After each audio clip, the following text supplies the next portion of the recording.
Bonjour à toutes et à tous et bienvenue dans les recettes ludiques, c'est Dylan. Et Ben. Et aujourd'hui on va vous parler de Shackleton Base.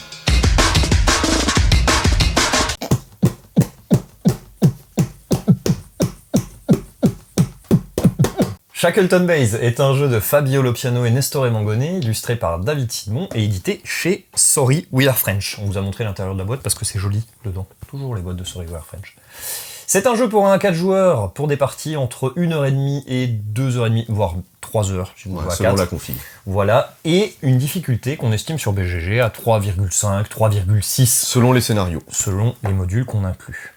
Dans Shackleton Base, vous êtes à la tête d'une agence spatiale et vous allez étendre le complexe de Shackleton qui se situe au pôle sud de la Lune. Il va aussi y avoir 3 corporations différentes à chaque partie. Ces corporations vont proposer des projets qu'il va falloir remplir. Ça va nous donner des points de victoire, etc. Concernant la structure du jeu, le jeu se déroule en 3 manches. Chaque manche va être suivie des mêmes étapes. On va d'abord avoir une étape où on va gagner des ressources et récupérer nos ouvriers qui vont nous servir pour la manche. On a ensuite une phase de pose d'ouvriers où chaque joueur va faire une action 1 à 1. Et on a une dernière phase, une phase de revenus, et on va devoir payer des coûts d'entretien divers et variés. À l'issue de ces 3 manches, une dernière phase avec un petit scoring en plus des points qu'on aura obtenus pendant la partie est effectuée. Le joueur ou la joueuse avec le plus de points de victoire l'emporte. Première phase de chaque manche, on va récupérer les ressources pour la manche à venir. On va donc étaler une fusée de plus que le nombre de joueurs. Sur ces fusées, on a 6 ouvriers qui sont répartis dans 3 couleurs d'une manière différente sur chacune des fusées, un nombre de ressources ainsi qu'une position dans l'ordre du tour. Chaque joueur va récupérer une de ces fusées dans l'ordre inverse du tour actuel et va récupérer les ressources qui correspondent et ensuite on va pouvoir commencer la manche. Prochaine phase, on passe à la phase d'action. Donc tous les joueurs vont pouvoir effectuer une action, un tour de rôle, jusqu'à ce qu'il n'ait plus d'ouvriers disponibles. Première action disponible, l'action d'exploitation du cratère, juste ici. On va tout d'abord, au préalable, pouvoir dépenser une petite pierre magique de pierre de feu incandescente pour pouvoir construire un panneau solaire, juste ici, et le rendre disponible à tous les joueurs. Lors de la construction d'un panneau solaire, on va augmenter sur l'énergie de la base. C'est une piste commune à tous les joueurs, ça va servir de prérequis pour certaines actions, etc. Ensuite, vous avez 3 actions disponibles. La première action, c'est une action de construction de bâtiments. Vous allez pouvoir construire un bâtiment sur la surface de la Lune. Attention, chaque joueur ne peut avoir qu'un seul bâtiment par secteur. Ensuite, on a une action potentielle d'achat de cartes. On va pouvoir acheter une carte dans cette rivière de cartes qui correspond aux cartes des différentes corporations. On va l'obtenir, gagner son potentiel bonus, et ça nous donnera des points en fin de partie, ainsi qu'un bonus constant, ou voilà, c'est assez variable. Dernière action disponible, on va pouvoir effectuer jusqu'à 3 actions de corporation. Les actions de corporation sont disponibles sur les plaquettes des différents modules, ainsi que sur la piste de réputation juste ici. Finalement, si vous avez joué un ouvrier de la bonne couleur, alors imaginons ici j'ai joué un ouvrier rouge dans l'achat de cartes, je vais obtenir un bonus, chaque piste a un bonus différent. Deuxième action disponible, l'action d'exploiter le cratère. Vous allez placer un de vos ouvriers autour du cratère, en face d'une ligne avec des secteurs, et vous allez récupérer, pour chacun des secteurs occupés, des ressources. Soit vous allez récupérer les ressources qui sont indiquées dans le secteur si vous placez un meeple jaune, soit vous allez récupérer des crédits si vous placez un meeple rouge, soit vous récupérez des ressources qui sont liées à chaque corporation si vous placez un meeple bleu. La règle, c'est que vous allez devoir des crédits pour les secteurs dans lesquels vous n'êtes pas présent, les secteurs qui se trouvent en face du meeple placé. Vous devrez ces crédits aux joueurs propriétaires du bâtiment de plus grande taille dans ce secteur. Troisième action disponible, on va pouvoir aller visiter le portail lunaire qui se situe juste ici, ou action satellite. L'action satellite, vous posez l'un de vos meeples dans cet emplacement, vous allez récupérer 3 crédits, récupérer un meeple de votre choix, autre que celui que vous avez posé. Vous allez pouvoir le ramener dans votre base personnelle et effectuer une action de corporation. On passe à la 3e phase, une fois que tous les joueurs ont utilisé leurs 6 meeples, on va commencer par appliquer les effets de fin de manche de chacune des corporations. Ici, il n'y a que celle-ci qui aurait un effet de fin de manche, ça va dépendre des corporations que vous avez en jeu. Ensuite, on va récupérer les meeples qui se trouvent autour du cratère, qui ont été placés pendant la manche. On va commencer par les meeples qui se trouvent à midi et on va aller dans le sens horaire, tout simplement. Et pour chacun des meeples, on va regarder la ligne de secteur qui se trouve en face de lui.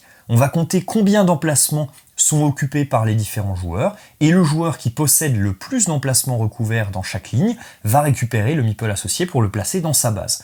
Quand on tombe sur une égalité, comme c'est le cas ici par exemple, on va prendre simplement le joueur qui possède la plus grande taille de bâtiment au plus près du meeple. Ici, il s'agirait du joueur vert.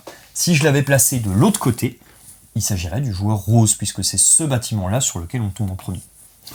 Pour le meeple bleu qui se trouve en bas de la map, il n'y a pas de doute, puisqu'il n'y a que le joueur rose qui possède un bâtiment, et donc c'est lui qui va le récupérer et le placer dans sa base. C'est également à ce moment-là que vous pouvez réorganiser les meeples, c'est-à-dire les replacer comme vous souhaitez à l'intérieur de votre base, puisque ça va vous rapporter des bonus en fonction de là où ils seront placés.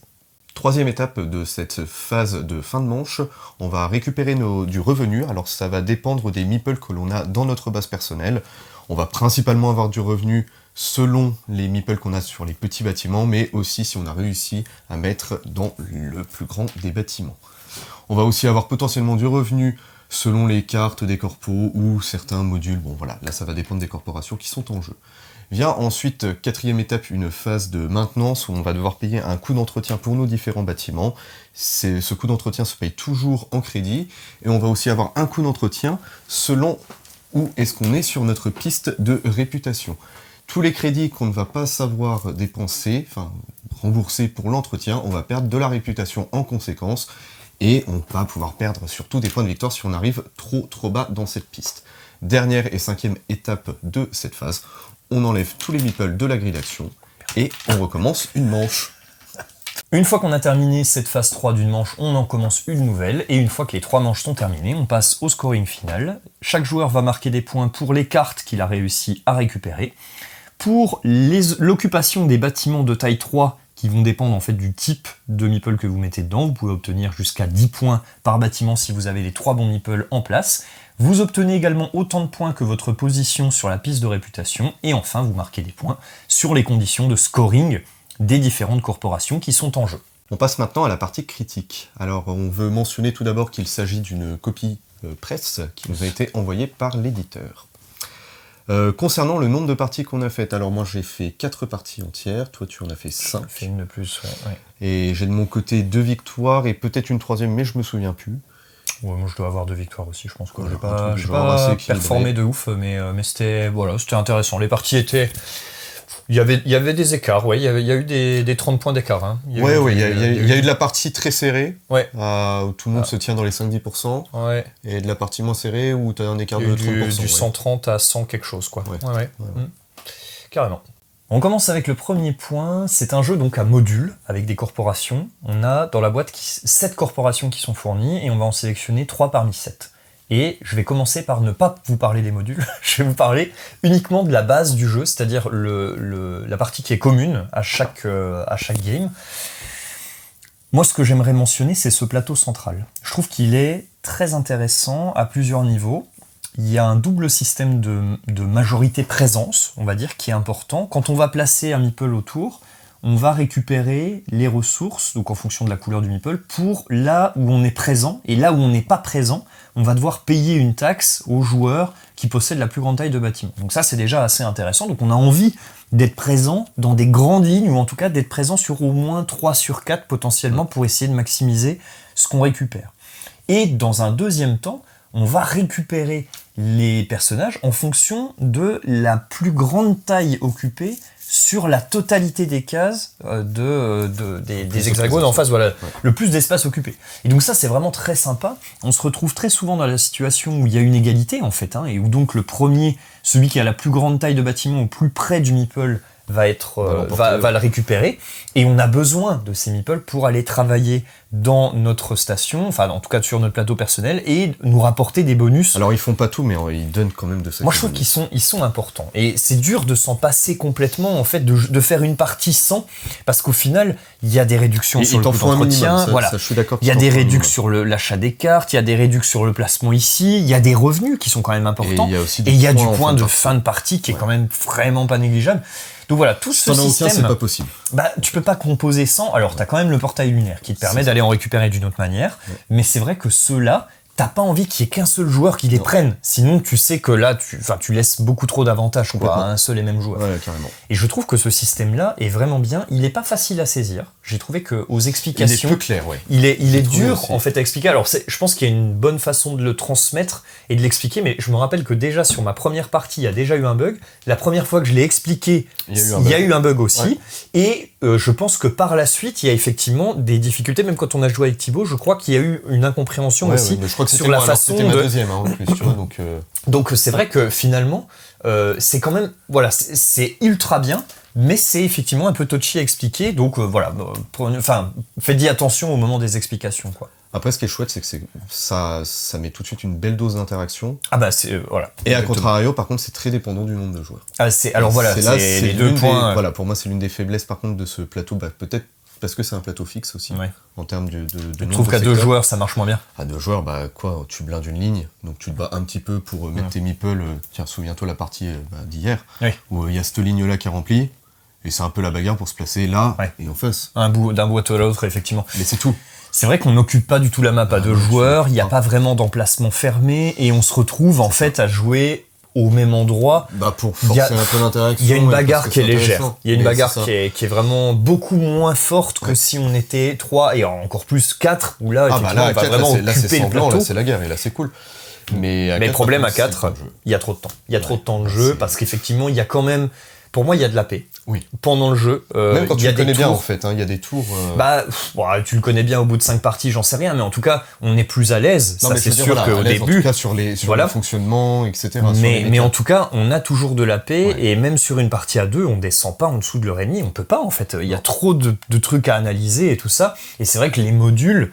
La configuration avec laquelle vous allez jouer fait que vous allez quand même renouveler pas mal les parties avec ces modules. Et donc, je trouve que l'AP fait qu'effectivement, à 4 joueurs, t'as moyen envie d'y aller parce que c'est trop long. Et puis c'est surtout que tu veux pas balancer tes actions, quoi. Tu as 18 minutes pour par le contre, game. tu fais que 18 actions. C'est ultra sec, en fait. Complet. T'es quand même dans de l'optimisation constante, et chaque action jouée, c'est des actions assez importantes, quoi. C'est vraiment un poids important.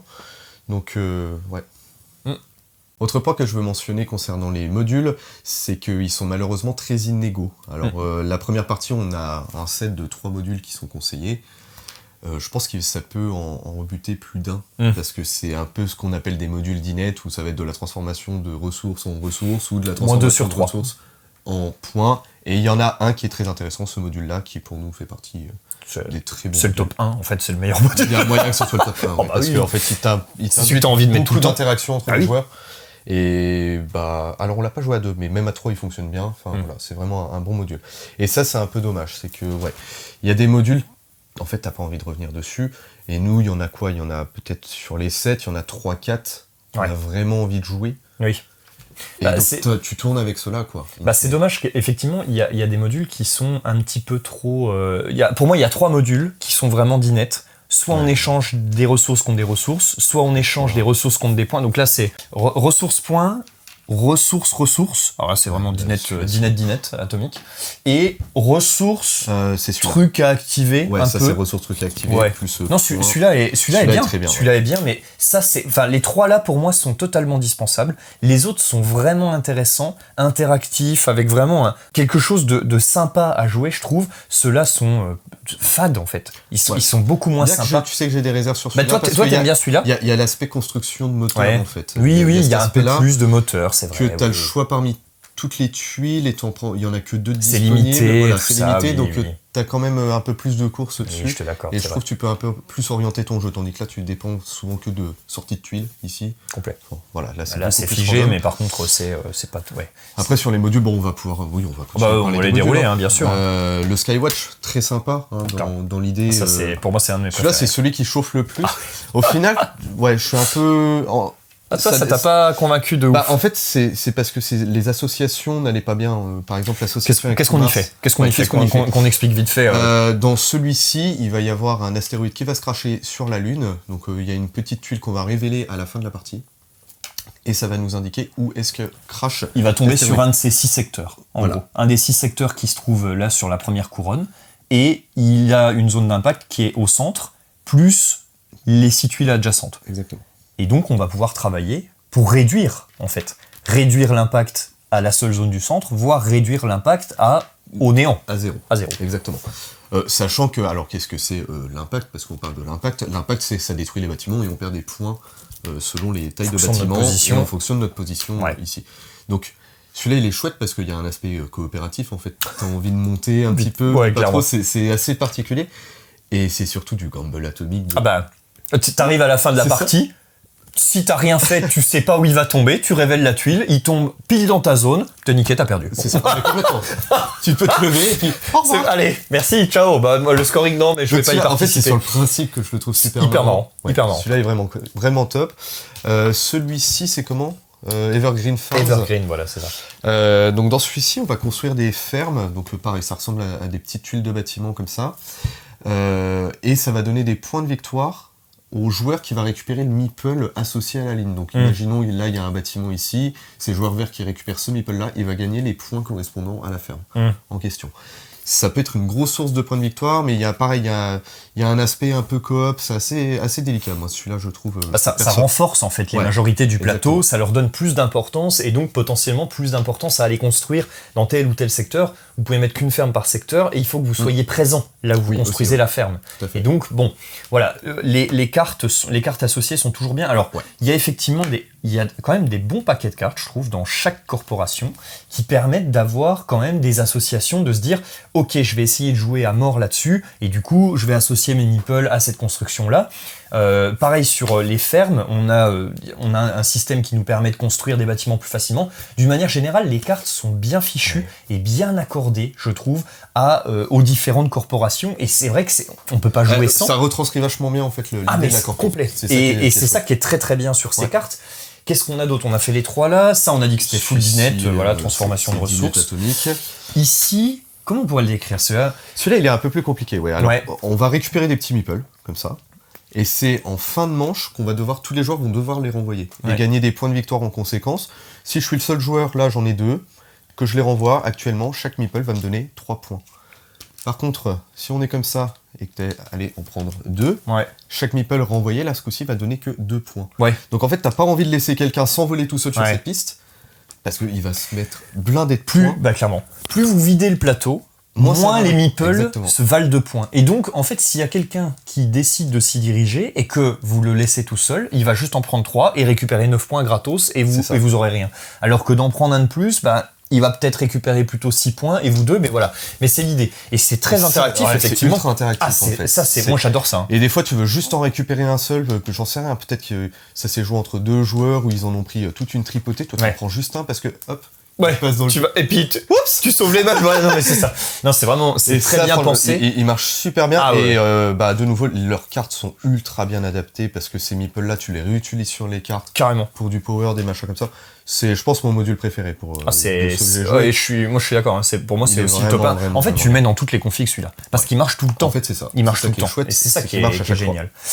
Le Tout Mars, alors, il est plus compliqué. Tout Mars, en fait, tu peux, au fur et à mesure de la partie, balancer les bâtiments que tu as construits sur la Lune en direction de Mars. Et donc, tu as une action spécifique pour les envoyer là, tu récupères du bonus si tu envoies tes bâtiments de ce côté-là, et tu vas marquer des points en fin de partie en fonction de majorité dans chacun des secteurs. Bon, je vous la fais courte, mais c'est l'idée.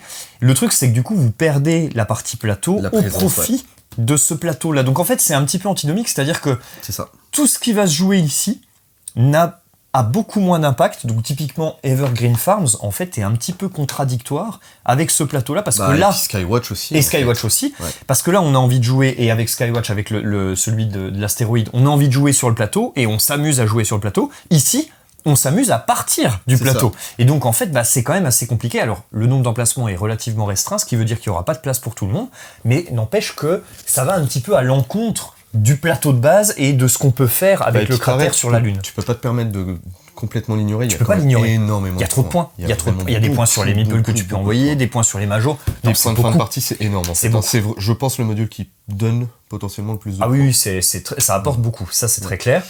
Et le dernier ici, que toi tu aimes moins, moteur, voilà, c'est du moteur, on récupère de la tuile comme ça, donc ça va être je fais telle action, j'ai gagné chaque fois que je vois là, c'est ça. Exactement. Ou du revenu, ou du point de fin, quoi. Ou du point de fin de partie, à des coûts variables, et puis faut les alimenter avec des petits robots.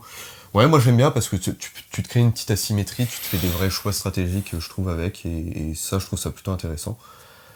Après, il a zéro interactivité entre les joueurs. Bah, c'est très léger. Juste un peu de course parce qu'il y a que 2 tuiles dans chaque truc, quoi. Bon, voilà. Voilà. Mais je sais pas, je trouve combiné avec 2 autres modules très interactifs, avoir un module moteur, Ouais, pourquoi pas. je trouve ça assez sympa, quoi. Si on continue un petit peu sur ces corporations, il y a encore 2 systèmes qu'on n'a pas encore tout à fait expliqués. D'abord, il y a un système d'objectifs. Alors, très simple, on a des petits marqueurs d'objectifs qu'on va pouvoir déclencher à chaque fin de nos tours. Donc on va pouvoir aller se placer sur ces objectifs, on va en mettre qu'un seul chacun par corporation. Et donc en fait c'est des paliers à atteindre. Ici par exemple, il faut que vous ayez récupéré 2 petits gars et que vous les ayez placés sur des cartes. Donc 2 ou 3 ou 4. Et donc en fonction de à quel moment vous décidez de déclencher ça, bah, ça va vous rapporter plus ou moins de points. Le problème c'est que si jamais vous n'arrivez pas au palier supérieur et que d'autres joueurs ont pris le palier inférieur, tant pis, vous l'avez dans l'os, vous n'avez plus rien. Et donc ça, c'est un système qui marche bien, c'est classique, c'est de la course aux objectifs, on voit ça absolument partout, mais ça fonctionne bien parce que c'est vraiment un truc de est-ce que je me sens capable d'aller jusqu'à ce niveau-là, est-ce que je me donne comme objectif d'aller jusque-là, et à quelle vitesse j'y vais, parce que les autres peuvent tout à fait se donner le même niveau d'objectif. Et puis c'est important de les remplir. Hein. Pour jouer la game, pour moi, c'est absolument essentiel d'avoir fait au moins un objectif à bloc. Un gros, ouais. Limite un autre au médium. Et puis bon, le dernier, généralement, tu le fais comme tu un peux, peu en mode comme t'arrives, course. Quoi. Ouais, bien tu sûr. sais que c'est un module sur lequel t'as pas du tout investi. Tu fais le tu peux pas taper les 3 gros. Ah bah, mais non, bon, ou alors le reste de la table a pas réagi, quoi. Mais bon. C'est vraiment. Mais en tout cas, voilà, c'est vraiment assez intéressant comme système. Et il y a tu voulais parler de ça peut-être encore un petit peu. Juste sur le système, ce que je trouve intéressant, c'est aussi la piste de réputation qui donne des points supplémentaires sur les objectifs. Et ça, en fonction de votre position. Au moment où vous validez un objectif, si vous êtes par exemple ici, eh bien vous aurez 2 points de plus sur l'objectif validé et jusqu'à 4 points de plus, ce qui veut dire que vous pouvez à chaque fois, potentiellement si vous faites le plus petit objectif, à chaque fois si vous êtes tout en haut de la piste de réputation, vous le doublez. Donc c'est carrément, c'est ultra fort. En fait, hein. Vous avez intérêt à le faire à un moment donné où ça vous arrange. Et donc il y a un double timing qui effectivement est super bien géré. T'as pas trop envie de perdre de temps pour pas qu'on vienne te prendre la place, mais t'as envie de monter là-bas en fait. Carrément. Faut vraiment rentabiliser tes objectifs.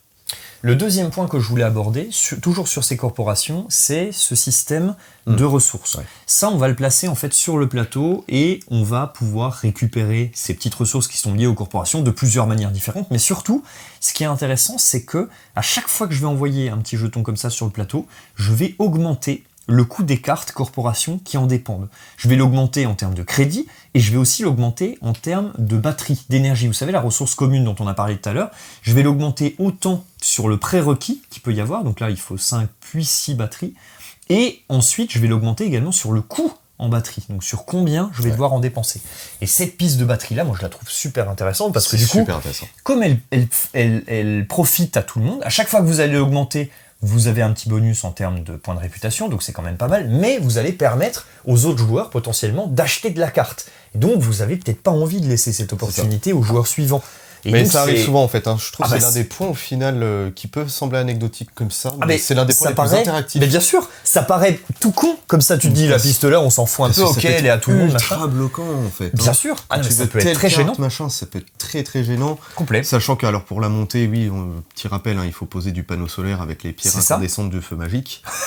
Et ça, c'est qu'une seule par tour si on fait ce type d'action. Et potentiellement, ça rapporte alternativement 1 ou 2 batteries. C'est pas bizarre, ça peut mal se mettre. Ça peut mal se mettre, et potentiellement, quand vous arrivez tout en bas, vous avez la possibilité de remonter cette petite batterie, mais en gros, vous payez pour tout le monde, quoi. C'est ça. Donc, voilà, c'est sûr que c'est toujours gênant pour le joueur qui se retrouve dans cette situation. En tout cas, c'est très bien pensé. Mais ce système-là est vraiment bien. Ça marche ultra bien. Juste en plus, ça va dans le bon sens, vraiment l'aspect de, ok, il y a de plus en plus de jetons sur la map, donc les ressources associées sont plus simples à obtenir. Donc, il faut que les cartes soient plus compliquées maintenant à obtenir. C'est vraiment bien équilibré, ça je trouve très bien. Ouais. J'aimerais mentionner maintenant tout ce qui concerne l'ordre du tour. L'ordre du tour c'est assez particulier, j'ai trouvé. Alors c'est intéressant déjà comment on le redéfinit, donc en prenant les plaquettes fusées, ici, exactement les petites fusées, donc on prend nos ressources et ça nous définit aussi l'ordre du tour. Et je trouve ça, je sais pas, ça m'a donné un petit feeling assez particulier, parce que, alors on se dit de base, ok, j'ai envie d'être premier joueur, parce que je choisis mes emplacements en premier, mes emplacements d'action, je me tape pas les pénalités, les malus en termes de crédit, mais en fait, il s'avère que être dernier joueur, c'est souvent extrêmement fort. Comme tous les jeux de majorité après, hein, la majorité sur le plateau induit ça. La réaction finale qui est vraiment de pouvoir réagir au dernier tour de tous les joueurs ça. et de se dire ok, je peux encore Exactement. faire. Bon, après, tu sais que t'es condamné si t'as pas les ressources, entre guillemets, mais par contre, t'as quand même envie de pouvoir réagir, quoi. Et pour moi, là où ça me renforce encore cet aspect-là, c'est que les plaquettes qui donnent la place la plus en arrière sont les meilleures en celles, sont les meilleures avec le plus de ressources. C'est ça. Et donc, je trouve ça, moi, de manière générale, quasi systématiquement, je vais sur les plus grosses plaquettes. Moi aussi, hein. Moi j'aime bien. Alors, il y a des situations où t'as envie de commencer parce qu'il y a une ligne qui s'est formée au dernier moment ou quoi, ou il y a une place ici dont t'as absolument besoin, parce ou que tu veux faire un truc. Ou un truc. Voilà. Non, mais c'est clair. Mais de manière générale, en fait, t'as pas plus envie que ça d'être premier joueur. Non, c'est vrai que c'est moins avantageux, a priori, en tout cas sur le papier, d'être premier que d'être dernier. Donc bon.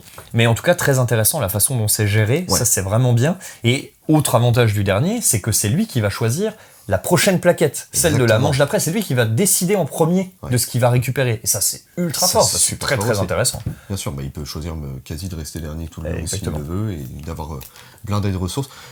En parlant des ressources, ça m'y fait penser.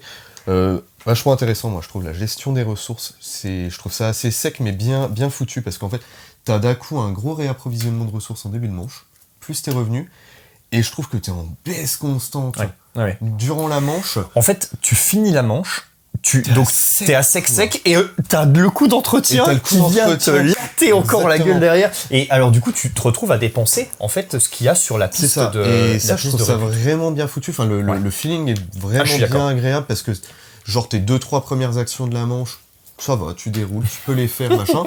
Par contre, la suite, ça devient un calvaire. T'es à poil et tu te dis, je vais aller sur le portail lunaire, récupérer les 3 thunes, je vais faire la manche, quoi. J'embraye direct là-dessus.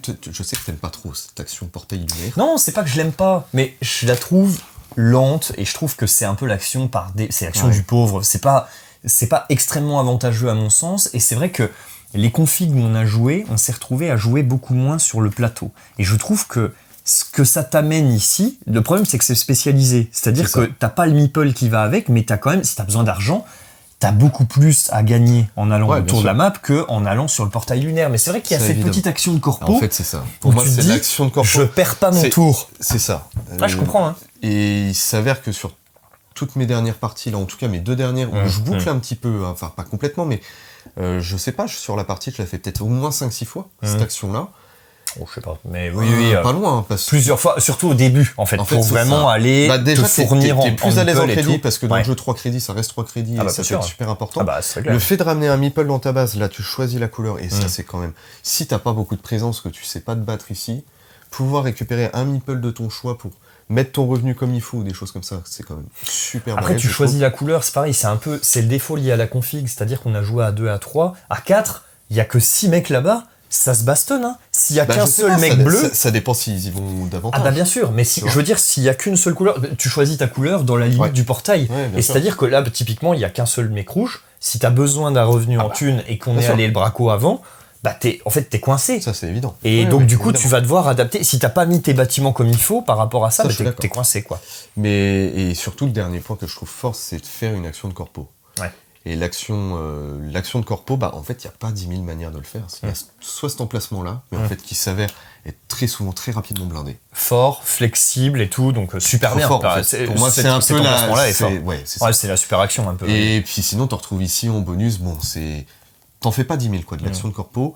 Et ce que j'ai un petit peu ressenti, sur les dernières parties, c'est que, je sais pas, je bouclais un petit peu sur de l'action de corpo, tu montes sur cette piste de réputation, tu montes le plus vite possible, et c'était limite fin de manche 1, début de manche 2, on était au 15. Et toi aussi, tous les deux on l'a poussé. On était à balle, parce que il y a trop d'avantages en fait là-dessus. Il y a trop de flexibilité, il y a les points pour les bonus et tout. Cette piste-là est extrêmement importante. Et c'est vrai que t'as les ressources de ton choix. Voilà. Après. Et puis on a réussi à monter très vite et à faire suffisamment de provisions pour qu'en fin de manche, on n'ait pas besoin en fait de dépenser la réputation qu'il y avait là. Et donc on est resté en haut en fait toute la partie. En haut, et donc surtout c'est intéressant parce que c'est le seul moyen d'interagir avec les modules en tant que tel. Et puis, en fait, c'est cette piste, peut-être qui est in fine problématique pour moi, c'est qu'elle te permet d'obtenir vraiment les ressources de ton show une fois que tu es tout en haut. Et donc, tu peux complètement décider de boycotter Ouais. L'aspect plateau central. Bah au moins la partie ressources quoi. Après. Exactement, la partie. Bah, il y a que la partie crédit qui pourrait être intéressante. Ah ouais, les bleus aussi. Hein. Je trouve. Bah, si tu peux choper les ressources. T'en as aussi. qu'un. Tu l'as qu'une fois. T'en as qu'une fois. Si tu veux, je sais pas, par exemple le coup que t'as fait avec t'envoies tout sur Mars d'un seul coup. Bah en fait, ça je trouve que c'est ultra fort. Et si t'as une ligne avec des tickets pour Mars justement, choper les 3 tickets d'un coup, en une seule fois, hop, t'arrives à. Bah putain, tu te régales là.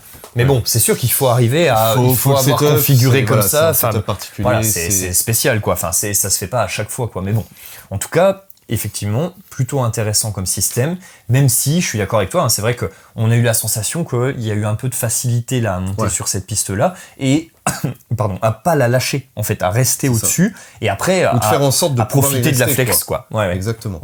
Ah, c'est vrai.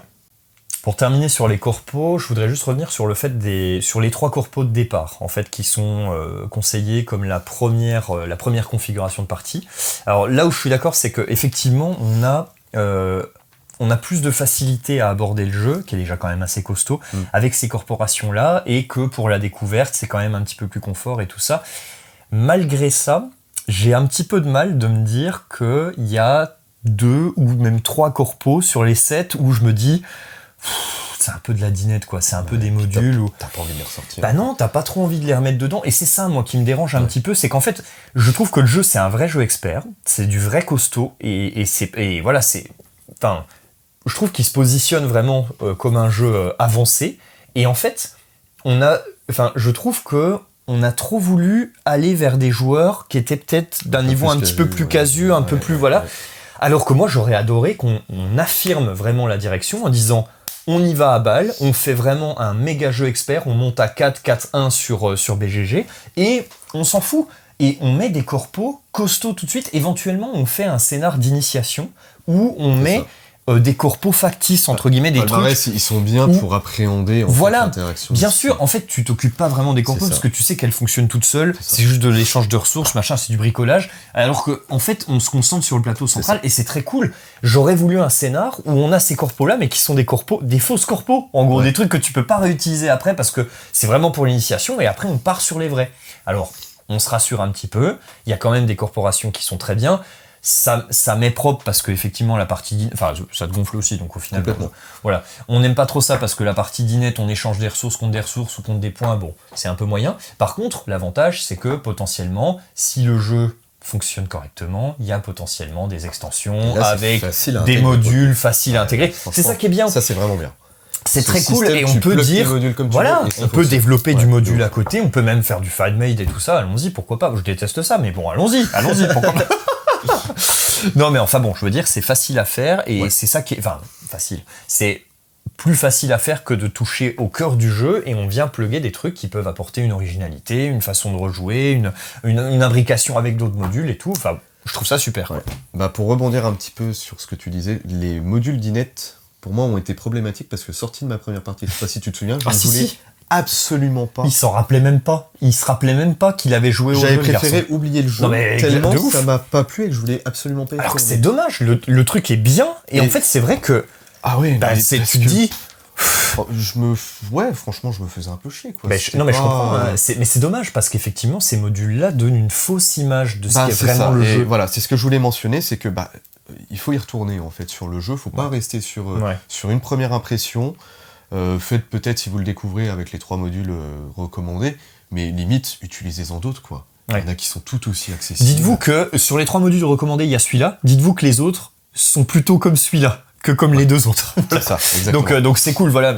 Mais ne restez pas sur l'impression de c'est du jeu à ressources, je fais des échanges, machin, je trifouille des trucs pour les échanger contre des machins. Enfin, c'est très variable selon les modules et ça peut ne pas du tout être ça. C'est ça. Non mais c'est vrai. Voilà, faut pas rester sur des fois une première impression. Très clairement. Heureusement que j'y suis retourné et puis bon, in fine, j'en ai fait 4 parties. Bah voilà, c'est ça. Carrément. Dernier point concernant les illustrations. Ah, mais oui, c'est vrai. L'iconographie et tout ça. En termes d'iconographie, tout d'abord, je la trouve plutôt bien foutue, bien qu'il y a des petits trucs très petits. Et des fois, c'est un peu chiant, quoi. Quand t'es un peu loin de la table, tu vois pas bien.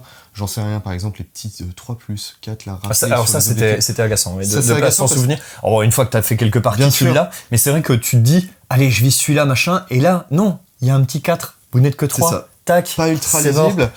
Pour moi, pareil, j'arrive pas ultra bien à les distinguer. En fait, le rouge sur fond jaune, Oui. pour moi, c'est pas assez contrasté. Le prix que ça coûte Voilà, là autour. Et le je suis prix d'accord, que ça- là-bas, là moi je vois aussi très moyennement en étant à cette C'est, distance. voilà, un petit peu complicado. Bon. Après, le reste de l'iconographie, ça va, elle est plutôt parlante. C'est pas Moi si je trouve mal ça bien, foutu. hein, d'une manière Ouais. générale. Je trouve que les faces sont très très bien Très, très bien rappelées. détaillées, ça, c'est Ici, top. on a juste à Ouais. regarder ça et Exactement. on suit et on est peinard. Et donc Bah, ça on c'est tombe super jamais bien. dans le livret de règles. Exactement. La fin de la partie est aussi Pareil. très bien détaillée, Ouais. je trouve. Mais c'est vrai qu'il y a il y a des trucs qui auraient pu être un petit peu plus gros, un peu plus francs et ressortir en fait C'est un ça. petit peu mieux pour que ce soit plus visible. Ça, je te l'accorde. Je suis d'accord avec ça. En Les termes illus- d'illustration, Ouais. moi, je suis plutôt convaincu. Enfin, j'aime bien. hein, il y a l'aspect ultra sobre Ouais. pour le coup. C'est sobre, c'est lisible, c'est c'est lisible. avantageux. Quoi. Et en fait, t'as des patchs de couleurs qui arrivent avec Les corpos. avec les corpos. Franchement, pour moi, ça fonctionne très Moi bien. j'aime bien, hein. J'aime Ouais. bien. Même l'univers qui a été créé, chaque corpo a son logo, Exactement, ouais. la police d'écriture, le truc. Je trouve qu'il y a vraiment quelque chose qui a été fonctionne très fait au bien. niveau il y a un effort qui a été fait là-dessus. Moi je mets un bémol sur les illustrations, c'est là. Eh ben non, moi, je mets un plus. Ah bah moi Franchement, l'aime bien. là pour moi c'est l'incompréhension couve, totale.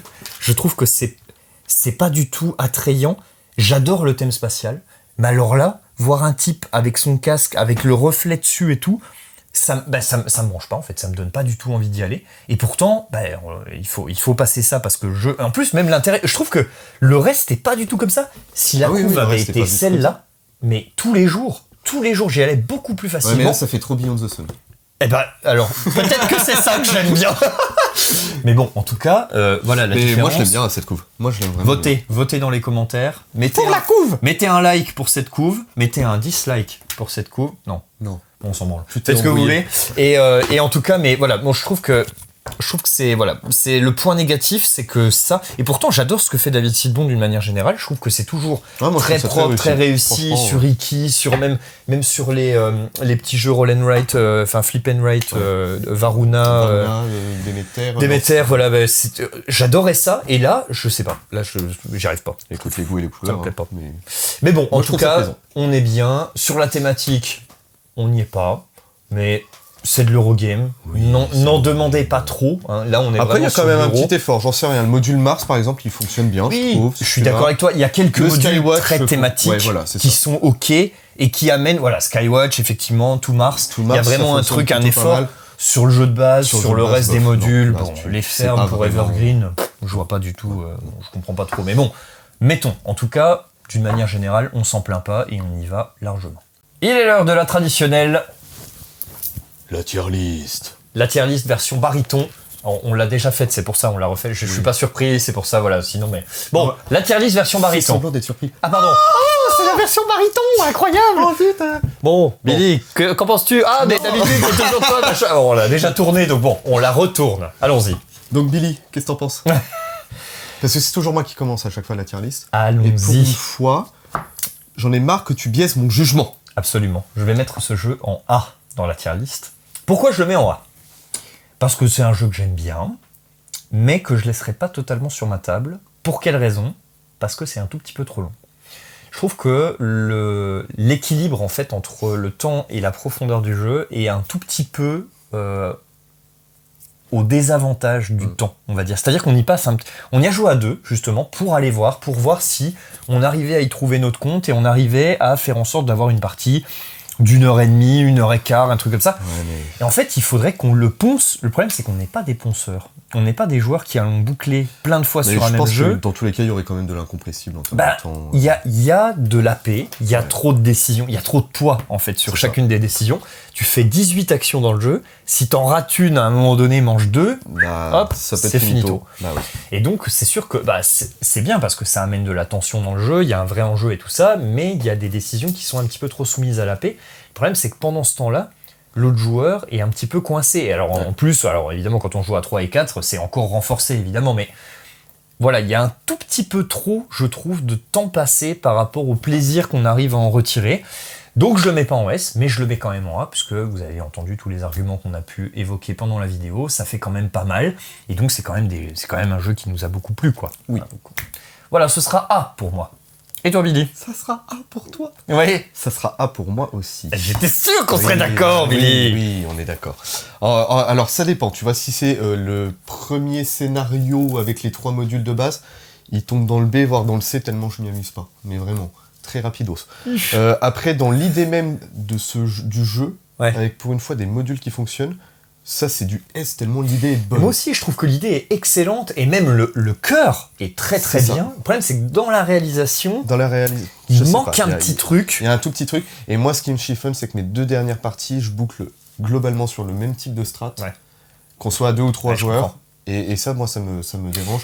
Et strat qui fonctionne fort, en fait. Hein, et ça marche bien, en plus. Qui fonctionne vraiment très très fort. Et ça me dérange un petit peu d'être un peu en mode automatique, en tout cas sur mes 2 dernières games. Ça serait peut-être pas le cas à 4 joueurs, hein, j'en sais rien, mais... ça, moi, peut-être avec un vrai adversaire, pas un adversaire en mousse comme moi, mais bon, après... Je n'osais pas le dire. Je l'ai vu dans ton regard. Oups. Salaud. Bon, donc, en tout cas, voilà. Mais il faudrait qu'on joue à 4, en fait. Ouais. En fait, il faudrait le jouer à 4. Le problème, c'est qu'on n'a pas envie, à 4, quoi.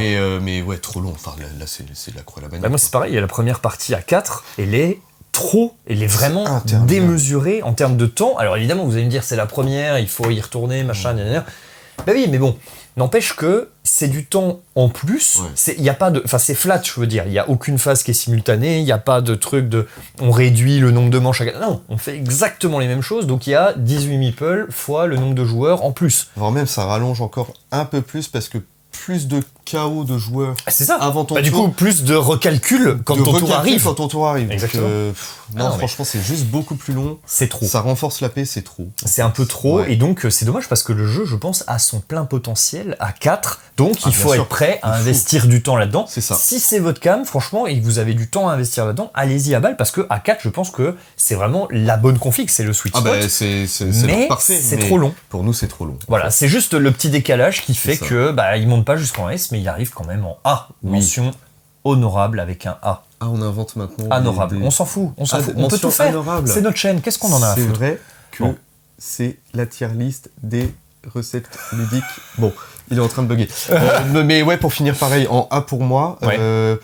Plus spécialement envie d'y retourner comme un zinzin prochainement, parce qu'on a fait quelques parties quand même assez rapprochées. On y reviendra plus tard. Voilà, par contre, s'il y a de l'extension qui sort, grave chaud de tester. Parce que ça donne envie, en fait. T'as envie de tester tous les modules. Les autres modules, les agrégations de modules. Et en fait, surtout ça, t'as envie de trouver ta petite config qui te va bien. C'est ça. Et voilà, tester, quoi. Donc voilà, un bon A, assez solide. Voilà. Très très bien. C'était les recettes ludiques avec Ben. Et le gars de droite de la radio.